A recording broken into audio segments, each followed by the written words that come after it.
la historia de la humanidad, la historia de la desigualdad y la historia de la falta de libertades. Este informe, que es un informe muy fundamentado, con buena información, cuando me refería si los datos son más o menos exactos, estimar cuál es la riqueza a nivel mundial y cuánto tiene el 1% más rico es una aproximación, siempre va a ser una aproximación. En este caso es el Credit Suisse el que hace el estudio que toma Oxfam. Entonces, el tema preocupante y claro es la desigualdad de su origen. Y el origen de la desigualdad está fundamentalmente en el proceso de trabajo, en la explotación del capital sobre el trabajo. Ese es el punto central en esta época, como fue en el esclavismo, como fue en la época feudal. O sea, es la historia de la humanidad, es la historia de cómo unos hombres obtienen beneficios a costa de otros hombres. Eso es una parte de la historia de la humanidad. La otra parte de la historia de la humanidad que es muy relevante es el peso de los países centrales sobre los países periféricos. Los países centrales son, nosotros vivimos ser colonizados y después vivimos el hecho de ir de procesos múltiples en el cual nosotros lo que hacíamos era vender materias primas para comprar productos industrializados. Y las últimas décadas lo que están generando es un nuevo proceso de neocolonización de América Latina, porque de hecho la elaboración tecnológica de primer nivel se hace en los países centrales, la producción industrial de mediano nivel se hace en Asia, y nosotros vendemos materias primas. América Latina se ha primarizado, o sea, exportadora de materias primas, se ha extranjerizado, o sea, la propiedad es de capitales extranjeros, inclusive en el caso nuestro, de países también latinoamericanos. Y eso lleva a una clara división de los que tienen y los que no tienen. Entonces está la riqueza de los capitalistas y mayor aún la riqueza de los capitalistas asociados a las transnacionales de los países centrales. Y después está la situación nuestra, que somos pobres por trabajadores y somos pobres por vivir en países pobres. Obviamente la de África es una situación mucho más terrible.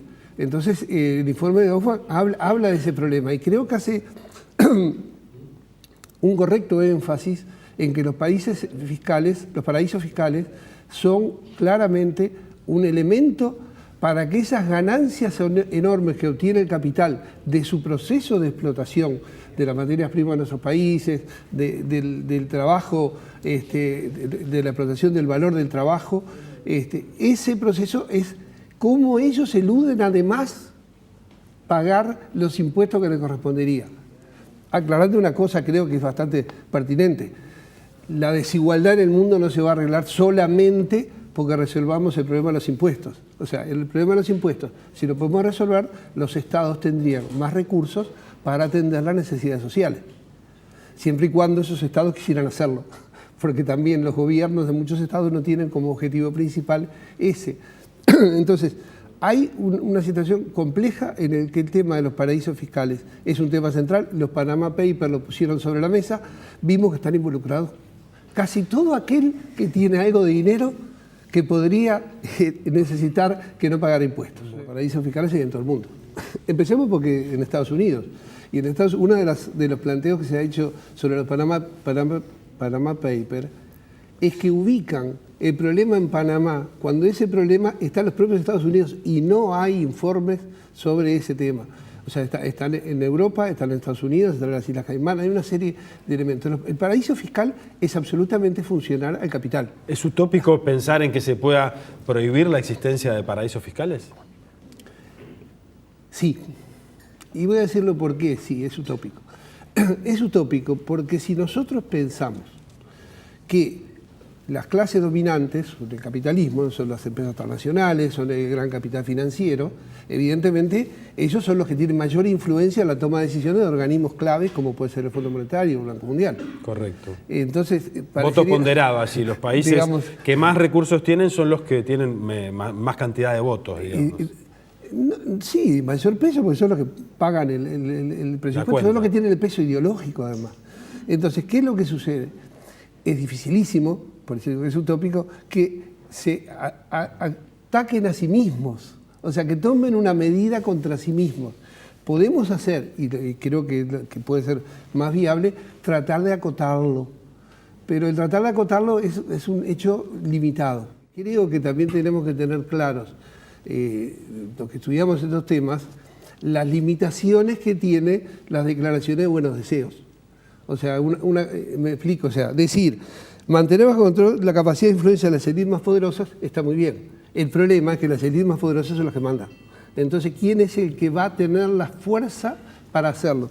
Fíjense una cosa, dice, que ese es el punto donde yo comparto todo el planteo, comparto que tenemos que trabajar y lo hacemos en cada uno de nuestros países. Nosotros peleamos por mejores salarios, peleamos por mejores, una política impositiva que favorezca a los trabajadores, peleamos por el servicio de salud, de educación, porque todas las necesidades básicas están satisfechas. No es, como no se puede hacer todo, no se hace nada, ¿no? Hay que hacer todo lo que se pueda.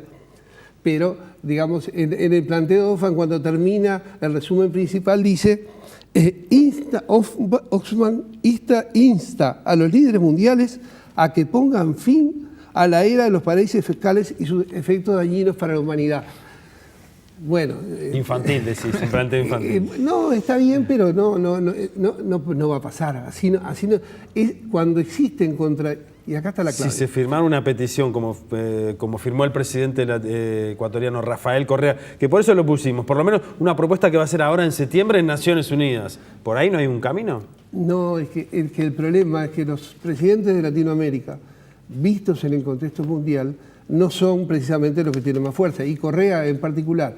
Digo, tantos los que son presidentes de gobiernos calificados como progresistas, no son precisamente los que los capitalistas escuchan y en los países centrales están totalmente atentos, porque presuponen que como son gobiernos con una posición tendiente a la izquierda, ese planteo tiene otro contenido. Entonces, no es que diga yo que está mal que alguien lo plantee, digo que tenemos que entender que hay una contradicción fundamental de intereses entre el capital y el trabajo y que esa contradicción explica el funcionamiento, es lo que en términos marxistas se llama la lucha de clases.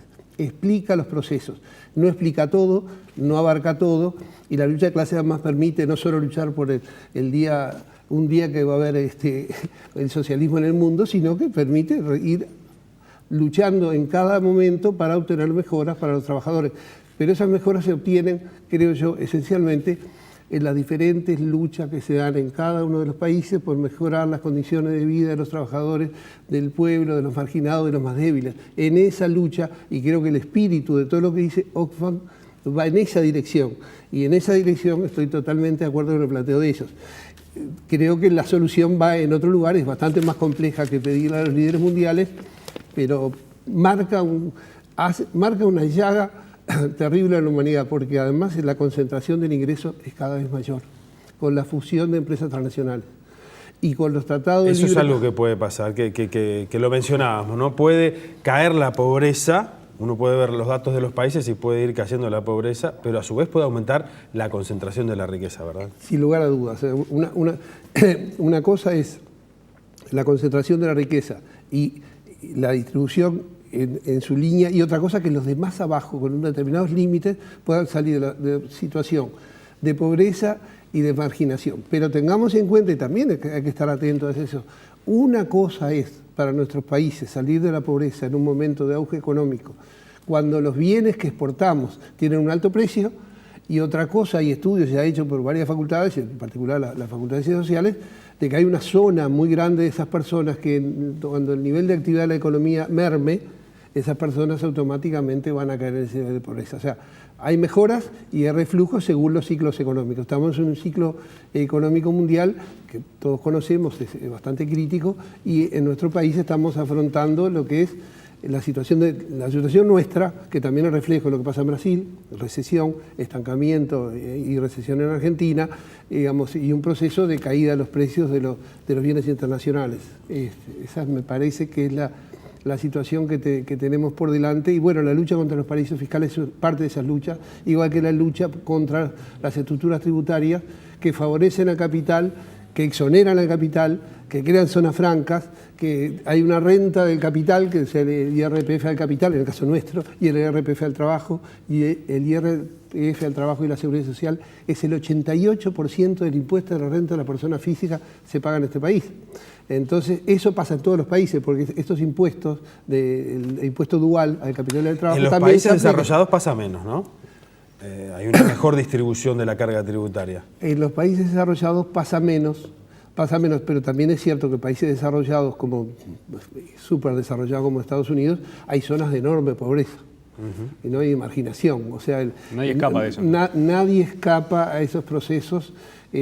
Por supuesto, la Unión Europea básicamente era la zona mundial donde había una mejor distribución del ingreso, porque había un estado del bienestar que atendía fundamentalmente a los sectores carenciados.